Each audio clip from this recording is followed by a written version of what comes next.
Ką tik persikrausčiau gyventi į Tailandą, į Bankoką. Miestą pilną dangoraižių, sportinių automobilių ir visiško chaoso. Nusprendžiau, kad čia noriu pradėti naują projektą. Bet prieš parodant, kas laukia toliau, leis man paaiškinti, kaip aš čia atsidūriau. Viskas iš tikrųjų prasidėjo Lietuvoje. Aš tiesiog paprastas vaikinukas, kuriam patinka mašinos ir vieną dieną nusprendžiau nusipirkti savo svajonių projektą BMW E92 M3. Nebuvo taip lengva, kaip atrodė pradžioje. Pats projektas užtruko beveik metus laiko. Buvo daug problemų, daug streso, daug momentų, kai atrodė, kad viskas griūna. Bet visą tą laiką aš viską filmavau ir dalinausi savo kanale. Įkėliau 2 serijas, kuriuose parodžiau visą projekto eigą nuo pradžios iki pabaigos. Ir nors viskas nebuvo taip tobula, projektas buvo beveik pabaigtas. Artėjant projekto pabaigai vis dažniau galvojau, kad noriu kažkur išvykti, pakeisti aplinką, pamatyti kažką naujo. Tai nieko nelaukiant, vos tik užbaigiau projektą, kitą dieną tiesiog išskridau į Dubajų. Praleidau ten mėnesį. Habibi, come to Dubai. Prabangus automobiliai, milžiniški pastatai, visur pinigai ir blizgesys, atrodė kaip svajonė, bet kažko trūko. Nesijaučiau taip, lyg tai būtų mano vieta. Ir tada, ilgai nedvejojęs, priėmiau sprendimą. Skrendu į Tailandą. Aš jau esu ten buvęs, tai nebuvo tokios didelės baimės, tiesiog nusipirkau bilietą ir išskridau. Nusileidau čia, Bankoke. Miestas, kuriame verda gyvenimas. Sportiniai automobiliai, JDM kultūra, visa ta energija. Ir kažkodėl aš čia pasijutau kaip namuose. Todėl nusprendžiau, kad pasiliksiu čia ilgiau ir aišku, pradėjau ieškoti naujo projekto. Dabar nuvarysime vieną kavinukę, kur turėtų būti visai įdomu. Turėtų būti tuninguotų automobilių. Aišku, niekas nežino, galbūt nieko tenais nebus, bet nuvažiuosim, pasižiūrėsim. O rytoj turim numatę dar vieną vietą. Visi sako, kad yra viena geriausių vietų automobilių entuziastam, nes ten yra tiesiog labai daug įdomių ir prabangių automobilių. Tai rytoj, jeigu bus atidaryta, nuvažiuosim, parodysim, žiūrėsim, kaip kas ten atrodo. Ir pradėsim ieškoti savo projektinio automobilio. Ar ne?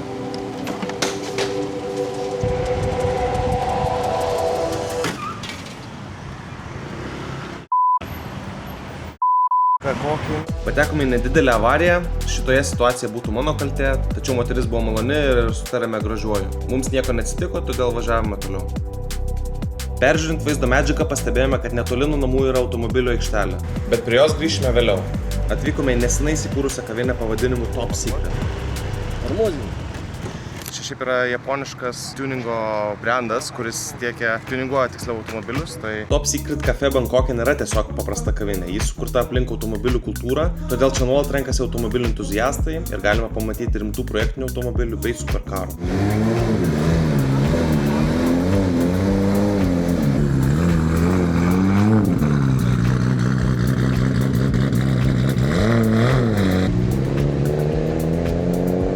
Atvykome į Bankoką, kad susirasti projektinį automobilį, kurį galėtumėm nusipirkti ir pradėti daryti projektą. Reikia idėjų generuoti, susipažinti su daugiau žmonių, pamatyti, kaip veikia automobilių kultūra Tailande ir nežinau, pasižiūrėsim.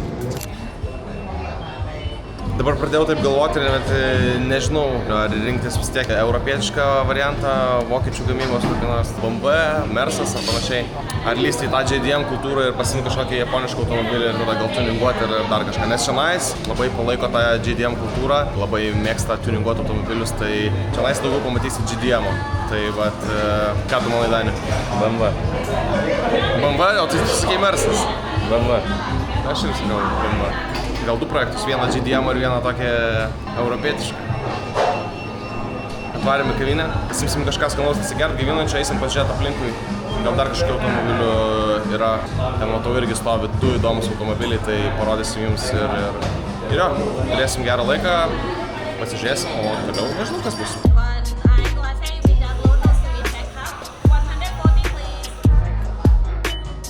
Keramikiniai stabdžiai. Atrodo tikrai gerai. Numeriai irgi, kaip priklauso. Tokį automobilį projektui tai tikrai ne, bet kažkada gal ir pamatysite kanale. Kažkokį gėrimuką atsigaivinimui, kavos.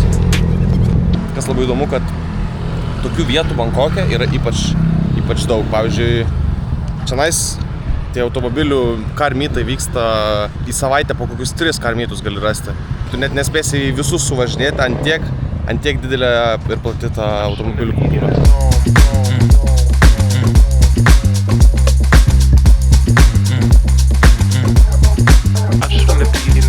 Patinka? Nors ir aš nesu labai didelis japoniškų automobilių mėgėjas, vis tiek yra tie tokie automobiliai, kur visiems yra žinomi ir tikrai norėčiau turėti garažą. Nu, kažkada gal, sakau. Gal jau netokį seną, nes jau juos rasti yra tikrai sunku, bet naujesnį, tas kaip stovėjo tenais, tai kažkada ateityje tai tikrai. Pažiūrėk, keturiesi važiuoja.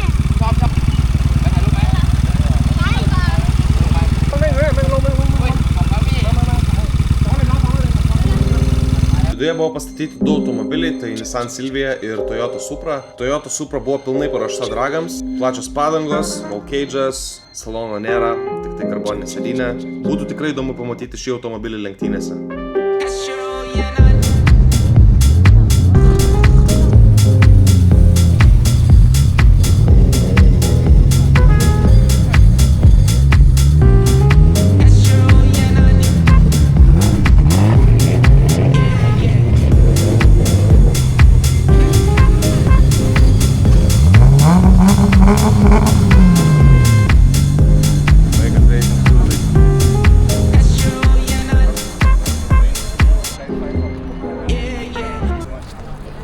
Bičiui pasakiau, kad aš iš Lietuvos, jis pasakė, kad iš Kalifornijos.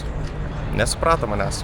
Vaikyti. Kas čia per mašiną? Čia filmmakerio, čia svajonių mašina. Bet vis tiek JDM-ui tikrai įdomus experience, kitoks experiences. Nesu japoniškų automobilių mėgėjas. Galit mane komentaruose heitint, man nesvarbu, aš turiu vis tiek savo nuomonę. Man patinka vokiški automobiliai, bet nieko nesakau prieš. Visai norėčiau gal ir pridėti savo rankas prie kažkokio japoniško automobilio ir gal kažkokį projektą padaryti. Jeigu savo daryti automobilius ir juos kaupti, norėčiau labiau su vokiškais. Nu ir aišku, superkarai. Einam dar kavos? Pagerti. Pamatėm vieną iš automobilių entuziastų mėgstamų spotų Bankoke, Top Secret Cafe. Važiuosim toliau, ieškosim idėjų projektiniam automobiliui, bandysim susipažinti su naujais žmonėm. Galbūt atsiras kažkokių bendraminčių, kurie norės prisidėti, galbūt, nežinau. Pamatysim viską ateityje, bet pirmas spotas baigtas, Top Secret Cafe aplankyta. Valgyt? Važiavam valgyti, aš alkanas. Atvažiavam. Išvažiuojam? Išvažiuojam. Vakare sugalvojome išlysti į miestą, kadangi tą dieną dar vis vyko tailandiečių naujieji metai Songkranas. Einam dabar iki vienos gatvės, nepamenu kaip tiksliai vadinasi, man atrodo, gal ten Soy Cowboy ar dar kažkas. Ir parodysiu, kaip jie švenčia naujus metus. Tokie vaikai malinki, šaudo kaip iš PUBG.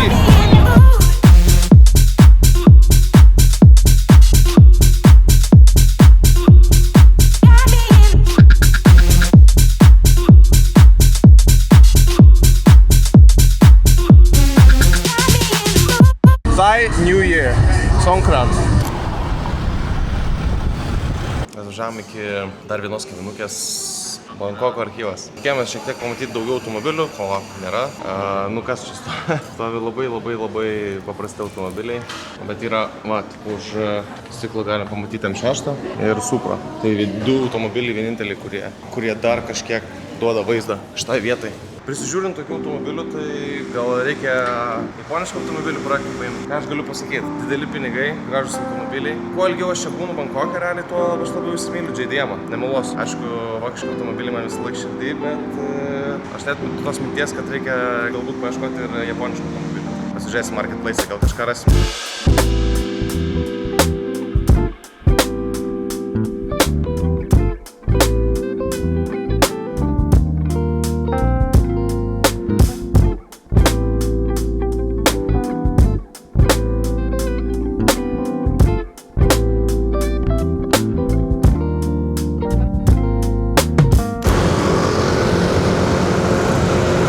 Kavinės nusprendėme patikrinti aikštelę, kurią pamatėme anksčiau, peržiūrint vaizdo medžiagą.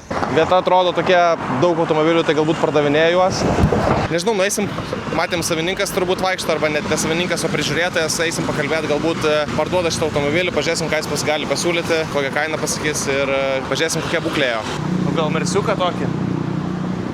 Hello, for sale? Okay. Automobilius pardavinėjanti moteris nenorėjo, kad mes filmuotume, o ir kaina, kurį mums pasiūlė, buvo per didelė.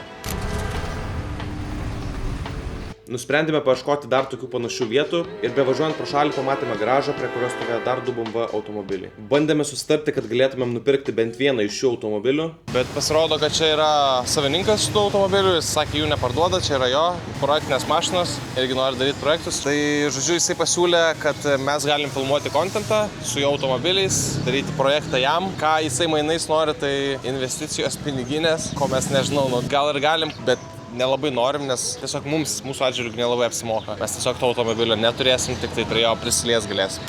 Perėjom prie automobilių ieškojimo internete, radome tikrai daug variantų, jis buvo savotiškai patrauklus, bet radau skelbimą marketplace, kad žmogus parduoda BMW 30, parašiau jam kitą dieną, jis atrašė, kad jis vis dar turi. Juodas, sedanas, 316, bet į jo vidų yra įdėtas dabar Toyota 1.8 litro motoras, bet jeigu mes šitą automobilį nupirksim, tai mes vis tiek greičiausiai lupsim motorą lauk ir dėsim kitą. Susitarsim su žmogum, kad galėtumėm važiuoti apžiūrėti automobilį gyvai. Vienintelis variantas, kuris labiausiai patraukia akį, nes kaina nėra labai didelė ir šiaip legendinė mašina. Tai sutarsim su žmogum ir važiuosim apžiūrėti automobilio.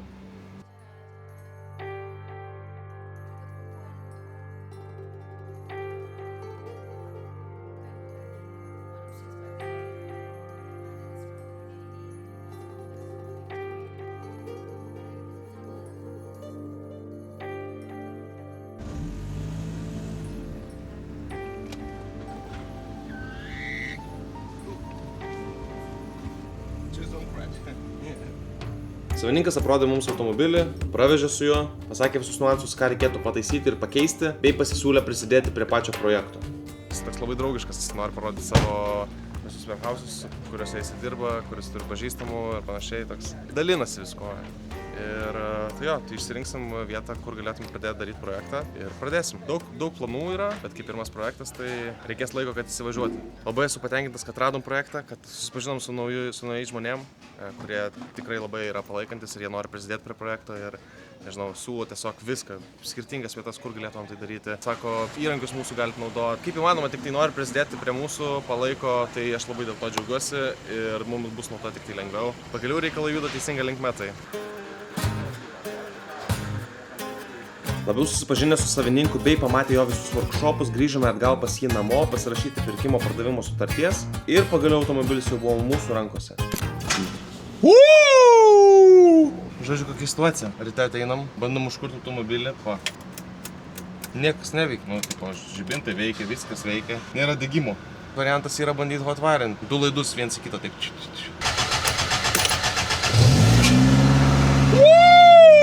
Važiuojam į Daganą. Pirmas važiavimas dienos šviesoj. Hello. Tada važiavome iki vieno iš pardavėjų anksčiau rodytų servisų. Žodžiu, pagesom vidury greitkelio. Pastrigom ant pačio vieduko. Mes dar važiavom per patį vidurį, tai reikėjo persirikiuoti, bet viskas gerai. Toliau judam. Važiavome į vietinį workshopą, bičiuką, kuris pardavė mums automobilį. Dabar pasižiūrėsim, kas su jie negerai, kodėl jinai taip nevažiuoja kaip turėtų. Žodžiu, viską reikia pasižiūrėti, sakyčiau, ilga kelionė, bet tik valandą važiuoti, bet vis tiek geriau apsidrausti, negu vidury kelio sustoti ir kviesti pagalbą.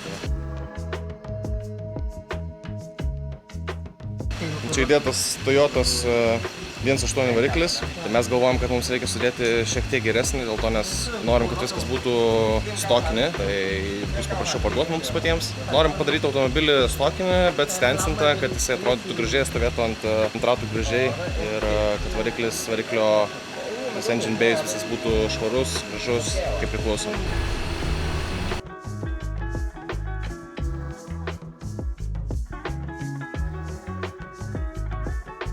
Prie workshopo pardavėjas turėjo pasistatęs dar vieną mašiną BMW E12, kuris stovėjo daugiau nei metus, todėl sugalvojo, kad nori ją užkurti, bei pasiūlė prasilėkti iki plovyklos. Have some fun!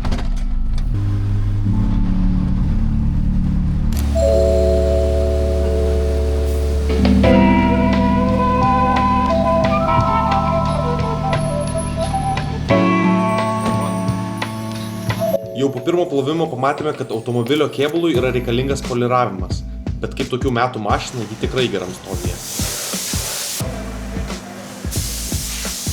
visas suprakaitavęs, užlapęs po visos dienos. Planavom taip, kad kažką valandą maksimaliai praleidom visą dieną. Bet nu ką padarysi, automobilis vis tiek nestaisytas.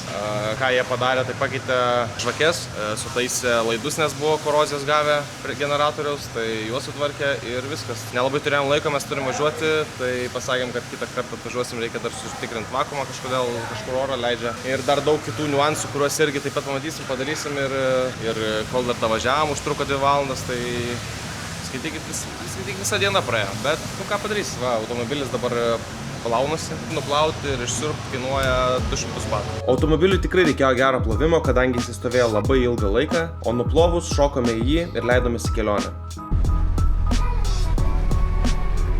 Jau galvojom, kad su automobiliu viskas gerai, iki kol vėl neužgesome greitkelyje. Ir tokie sustojimai kelionėje pasikartoja 4 kartus.